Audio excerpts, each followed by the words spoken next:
नमस्कार मित्रों, Atul IAS academy के YouTube चैनल पर आप सभी का बहुत बहुत स्वागत है। मेरा नाम आस्था शर्मा है। चलिए आज की टारगेट सीरीज़ के MCQ प्रश्न स्टार्ट करते हैं। आज का हमारा MCQ सीरीज़ का टॉपिक है बीमा, या जिसको हम इंग्लिश में इंश्योरेंस बोलते हैं। तो ये वाला जो टॉपिक है ये ओनली जो सेकेंड वाला एग्ज़ाम होने वाला है, जो APFC है, असिस्टेंट प्रोविडेंट फंड कमिश्नर यानी सहायक भविष्य निधि कमिश्नर का जो एग्ज़ाम है उसी में ये टॉपिक आने वाला है। और जो फर्स्ट एग्ज़ाम होता है EO-AO वाला, तो उसके अंदर उसके सिलेबस में ये वाला टॉपिक जो है वो नहीं है। अभी तक हम जितने भी टॉपिक पढ़ते आए हैं, जैसे पहले हमने औद्योगिक संबंध पढ़ा, फिर हमने लेबर लॉस पढ़े यानी श्रमिक जो कानून है, फिर हमने श्रमिक संहिता पढ़ी यानी श्रमिक कोड थे।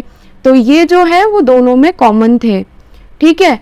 लेकिन ये वाला जो टॉपिक है ये मैं आपको ध्यान से बता दूं कि ये सिर्फ APFC एग्ज़ाम में ही जो है वो पूछा जाएगा। लेकिन कॉमनली जो भी बच्चा इस एग्ज़ाम के लिए फॉर्म भरता है वो इसके लिए भी भरता ही है, तो इसीलिए ये एग्ज़ाम की दृष्टि से बहुत ही ज़्यादा इम्पोर्टेंट टॉपिक है। चलिए पहले प्रश्न के साथ स्टार्ट करते हैं। हमारा पहला प्रश्न है, निम्नलिखित में से किसे वित्तीय हानि या किसी अन्य प्रकार की क्षति से सुरक्षा प्राप्त होती है। तो हम ये जो टारगेट सीरीज लेकर आए हैं MCQ सीरीज, वो बीमा या इंश्योरेंस टॉपिक के ऊपर है। तो सारे के सारे क्वेश्चंस किस पर होंगे? बीमा पर होंगे। जो अगर आपने नॉर्मल नाम सुना हो तो हम लोग LIC करवाते हैं, तो LIC क्या होता है? जीवन बीमा होता है, यानी हमारी लाइफ का इंश्योरेंस वहाँ पर होता है। तो मैं हर MCQ प्रश्न के साथ साथ कुछ छोटी छोटी इन्फॉर्मेशन भी आप लोगों के साथ में शेयर करूंगी, इसलिए वीडियो को अंत तक देखना ना भूलें। तो हमारा जो पहला क्वेश्चन है ये बहुत ही बेसिक क्वेश्चन है कि इंश्योरेंस के अंदर किस किस को कवर करते हैं। तो अभी तक हमने यही सुना है कि मतलब इंसान का बीमा हो गया, लेकिन और भी चीज़ें होती है जिनका बीमा होता है, तो उनके बारे में हमसे पूछा है। तो हमारे विकल्प है व्यक्ति, फर्म, इकाई या उपर्युक्त सभी।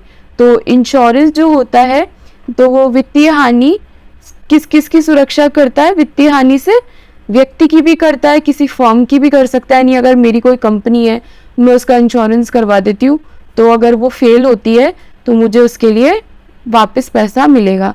किसी इकाई का भी इंश्योरेंस हो सकता है। तो इसलिए हमारा सही उत्तर हुआ विकल्प D। चलिए इसकी व्याख्या की ओर बढ़ते हैं।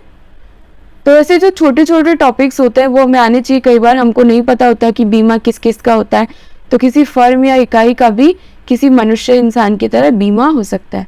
तो बीमा क्या होता है? एक अनुबंध या नीति को संदर्भित करता है जिसके द्वारा किसी व्यक्ति या किसी फर्म या संस्था को वित्तीय हानि या किसी अन्य प्रकार की क्षति से सुरक्षा प्राप्त होती है। तो बीमा एक अनिश्चित हानि और क्षति के विरुद्ध बचाव और जोखिम प्रबंधन प्रणाली है। चलिए हमारे प्रश्न नंबर 2 की ओर बढ़ते हैं। तो हमारा प्रश्न नंबर 2 बोलता है, जीवन बीमा उद्योग का राष्ट्रीयकरण कब किया गया था? यानी जो LIC है हमारी लाइफ इंश्योरेंस कॉर्पोरेशन, तो इसका नेशनलाइजेशन यानी इसका राष्ट्रीयकरण कब किया गया था, ये हमसे पूछा है। तो यहाँ पर 4 विकल्प है, 1948, 1972, 1956, 1991। तो अगर आपको लगता है कि आपको प्रैक्टिस और अच्छे से करनी है, तो जब मैं विकल्प बोल रही होती हूँ तो वहाँ पर पॉज का बटन दबाएं, फिर आप अपना आंसर सोचें, फिर पॉज हटाएं और फिर उसके बाद में आंसर को, सही आंसर को सुने। तो यहाँ पर हमारा सही उत्तर है विकल्प C। तो इसके बारे में जानते हैं। आज़ादी से पहले क्या है ना कि जो इंश्योरेंस कंपनीज थी बहुत सारी थी और प्राइवेट इंश्योरेंस होता था, यानी निजी जो है निजी हाथों में ये चीज़ थी। लेकिन जैसे ही इसका जो है जैसे ही आज़ादी हुई तो 1956 तक भारत सरकार ने ये फैसला लिया कि बीमा उद्योग को राष्ट्रीयकृत किया जाएगा, नेशनलाइज किया जाएगा। तो उसका कारण क्या है कि जो भी प्राइवेट कंपनीज की मोनोपोली थी उसको खत्म किया जा सके। तो 1956 में LIC का राष्ट्रीयकरण बीमा उद्योग का राष्ट्रीयकरण हो गया और उसका नाम पड़ा LIC, और सारे के सारे इंश्योरेंस कॉर्पोरेशंस LIC के अंडर 1956 के बाद आने लग गए। ठीक है, तो 1956 में जीवन बीमा उद्योग का राष्ट्रीयकरण करने के लिए एक अध्यादेश पारित किया गया और अगले वर्ष जीवन बीमा निगम की स्थापना की गई। LIC ने 154 भारतीय और 16 गैर भारतीय बीमाकर्ताओं के साथ साथ 75 भविष्य निधि समितियों को भी अपने अंदर ले लिया। तो LIC के आने से पहले 154 तो भारतीय और 16 गैर भारतीय बीमाकर्ता थे। गैर भारतीय क्यों? क्योंकि हमारे देश में अंग्रेजों का राज था, तो अंग्रेजी कंपनियां अंग्रेजों का बीमा करती थी, तो इसलिए इतने सारे जो थे इनकी मोनोपोली भी थी। तो इन सबको खत्म करने के लिए फिर 1956 में बीमा निगम बनाकर, जीवन बीमा निगम बनाकर इन सबका राष्ट्रीयकरण कर दिया। चलिए हमारे प्रश्न नंबर 3 की ओर बढ़ते हैं। निम्नलिखित में से कौन जीवन बीमा शब्द के अंतर्गत आता है? तो जीवन बीमा शब्द के अंतर्गत कौन कौन आते हैं ये हमसे पूछा है। तो बंदोबस्ती आश्वासन योजनाएं, शर्तें आश्वासन योजनाएं, पेंशन योजना, स्वास्थ्य बीमा, व्यक्तिगत दुर्घटना बीमा, पारिवारिक आय पॉलिसी। नीचे दिए गए सही कोड का चयन करें। तो यहाँ पर हमारा जो सही उत्तर है वो है विकल्प ए, यानी चौथा और पांचवा हमारा गलत है, जो जीवन बीमा शब्द के अंतर्गत नहीं आता है। चलिए इसकी व्याख्या की ओर बढ़ते हैं और कुछ इंपॉर्टेंट इंफॉर्मेशन भी मैं आपके साथ इससे रिलेटेड शेयर करती हूँ। वो ये है कि अगर हम बात करें बीमा की, तो बीमा को 3 श्रेणियों में बांटा गया है। तो पहला होता है जीवन बीमा, दूसरा होता है हमारा सामान्य बीमा, और जो तीसरा होता है वो होता है अन्य। तो जो पहली श्रेणी थी ना जीवन बीमा वाली, उससे हमसे पूछा था कि जीवन बीमा की श्रेणी में कौन कौन आता है। तो वो जो चौथा और पांचवा ऑप्शन था, यानी स्वास्थ्य बीमा और दुर्घटना बीमा, तो ये सामान्य बीमा में आते हैं, ना कि जीवन बीमा में। तो जीवन बीमा में कौन कौन आते हैं? बंदोबस्ती बीमा योजना, शर्तें आश्वासन योजना, पेंशन योजना, यूनिट लिंक्ड निवेश योजना, संपूर्ण जीवन योजना, बच्चों के लिए बीमा योजना, पारिवारिक आय पॉलिसी, जीवन वार्षिकी संयुक्त बीमा योजना, विकलांग आश्रितों के रखरखाव के लिए नीतियां इसमें शामिल है। तो ये सारी चीजें किस में आ गई? हमारी जीवन बीमा में आ गई। तो ये आप जरूर एग्जाम रेलेवेंस से याद रखें। चलिए हमारे अगले प्रश्न की ओर बढ़ते हैं। प्रश्न नंबर 4 बोलता है, यह एक दस्तावेज है जो बीमा के अनुबंध के प्रस्ताव को स्वीकार करने का प्रमाण है। बीमाकर्ता को पहला प्रीमियम प्राप्त करने के 1 महीने के भीतर पॉलिसी जारी करनी चाहिए। उपरोक्त विवरण में बीमा अनुबंध के निम्नलिखित घटकों में से किस पर चर्चा की गई है? तो हमसे यहाँ पर पूछा है कि जो जीवन बीमा अनुबंध होता है, तो उसके जो घटक होते हैं उनमें से किस घटक की ऊपर चर्चा की गई है?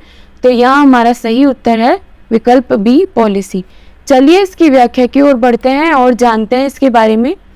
तो मैं इम्पोर्टेंट जो है इन्फॉर्मेशन यहाँ पर आपके साथ शेयर करती हूँ कि जब भी हम बीमा करवाने जाते हैं, जैसे अगर मैं बीमा करवाने जा रही हूँ मेरी किसी बाइक का, तो जब मैं बीमा करवाऊंगी तो उसमें एक बीमा अनुबंध होता है जिसे कॉन्ट्रैक्ट बोलते हैं।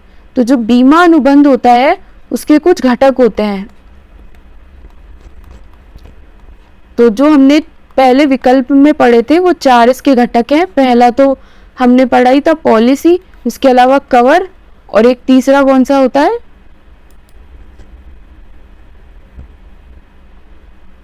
प्रस्ताव। तो सबसे पहले प्रस्ताव रखा जाता है कि क्या क्या हम लोगों को चाहिए, कितना % ब्याज देंगे, क्या प्रीमियम देंगे। फिर जो है इसका पॉलिसी बनाई जाती है, पॉलिसी के बाद लास्ट में फिर कवर बनाया जाता है। तो इस प्रकार से ये चीज़ें इसके घटक होते हैं।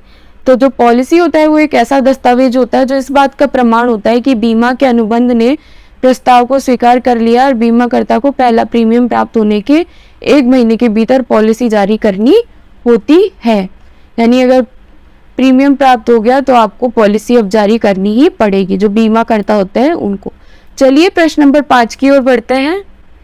बीमा कंपनियों द्वारा कौन सा उत्पाद पेश किया जाता है जो शुद्ध बीमा पॉलिसी के विपरीत निवेशकों को एक एकीकृत योजना के तहत बीमा और निवेश दोनों प्रदान करता है? तो यहाँ हमको 4 विकल्प दिए हैं। मनी बैक, बंदोबस्ती योजना, term insurance plan, unit linked insurance plan. चलिए इसके आंसर के बारे में देखते हैं। इसका सही उत्तर है बंदोबस्ती योजना। इसकी व्याख्या में जानते हैं इसके बारे में कि ये क्या बता रहे हैं। तो जो ये हमारे बीमा होते हैं ये अलग अलग प्रकार के होते हैं। जो कॉमन बीमा के बारे में हमने सुना कि जैसे हम प्रीमियम भरते हैं, जैसे मैंने अपना लाइफ इंश्योरेंस करवाया तो मैं हर साल कुछ प्रीमियम भरूंगी। अगर मेरी डेथ हो जाती है तो मुझे वो प्रीमियम मेरे किसी भी डिपेंडेंट को मिल जाएगा, और अगर मेरी डेथ नहीं होती है तो वो सारे पैसे जो है गड्ढे में गए, यानी अब उनका कोई उपयोग नहीं है। लेकिन इसमें एक और जो योजना होती है उसका नाम होता है बंदोबस्ती योजना। इसमें क्या होता है कि जैसे अगर मैं प्रीमियम भर रही हूँ तो वो आधा पैसा निवेश में जाएगा, आधा बीमा में जाएगा। तो ये जो निवेश होता है ना, जो मेरे पैसों से हो रहा है, तो जब ये ख़त्म हो जाएगा प्लान, तो ये सारा पैसा निवेश में जो हुआ है वो मुझे मिलेगा। और इस तरीके से ये बाकी के जो भी बीमा प्लान है उनसे अलग है। तो इसमें क्या होता है कि निवेश और बीमा का सही मिश्रण है।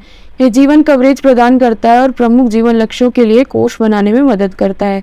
प्रीमियम का एक हिस्सा बीमित राशि में जाता है, जबकि दूसरा हिस्सा कुछ कम जोखिम वाले निवेशों में निवेश किया जाता है, जो बाद में जिसका बीमा जिसके नाम से हुआ है उसे मिल जाता है।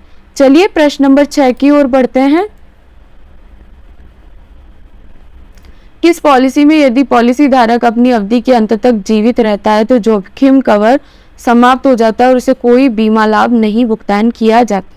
जो हम अभी थोड़ी देर पहले डिस्कस कर रहे थे कि बाकी के पॉलिसीज कैसी होती हैं। तो इसमें हमको 4 विकल्प दिए हैं: मनी बैक, बंदोबस्ती, term insurance plan, unit linked insurance plan. तो यहाँ हमारा सही उत्तर है टर्म इंश्योरेंस प्लान, यानी कुछ टर्म के लिए आपका पैसा आपसे लिया जाएगा, प्रीमियम लिया जाएगा। अगर उस दौरान आपकी मृत्यु हो जाती है तो आपको पैसा मिल जाएगा, और अगर नहीं होती है तो पैसा आपको कोई भुगतान आपको नहीं किया जाएगा। तो ये किसकी डेफिनेशन हो गई? ये हो गई टर्म इंश्योरेंस प्लान की डेफिनेशन। तो इसकी व्याख्या की ओर बढ़ते हैं।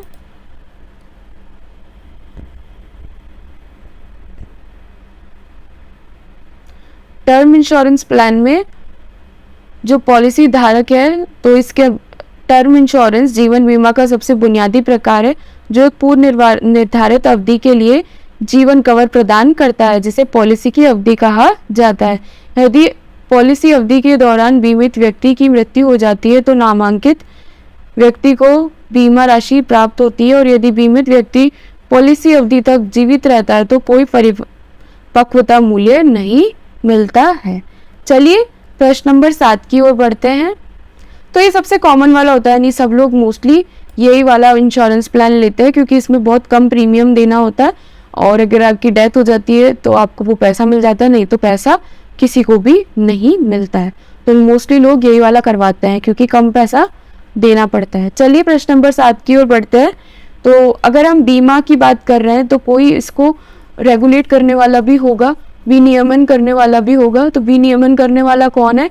भारतीय बीमा विनियामक विकास प्राधिकरण IRDAI, insurance regulatory development authority of India, निम्नलिखित में से किस मंत्रालय के अधिकार के क्षेत्र में आता है? तो यहाँ पर हमें 4 विकल्प दिए हैं: वित्त मंत्रालय, वाणिज्य मंत्रालय, कॉर्पोरेट कार्य मंत्रालय, इनमें से कोई नहीं। तो हमारा सही उत्तर यहाँ पर विकल्प ए है, यानी वित्त मंत्रालय।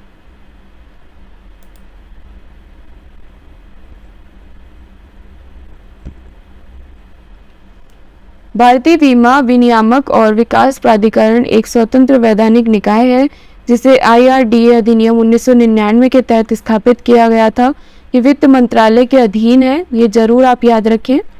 इसका उद्देश्य बीमा पॉलिसी धारकों के हितों की रक्षा करना और बीमा उद्योग का विकास और नियमन करना है। यानी एक तो जो बीमा पॉलिसी धारक, यानी मैंने बीमा करवाया तो मेरे हितों की रक्षा करेगा IRDAI। उसके अलावा जो बीमा उद्योग है उसका विकास और नियमन, ताकि लोगों के अधिकारों के जो है उनको प्रोटेक्ट किया जा सके।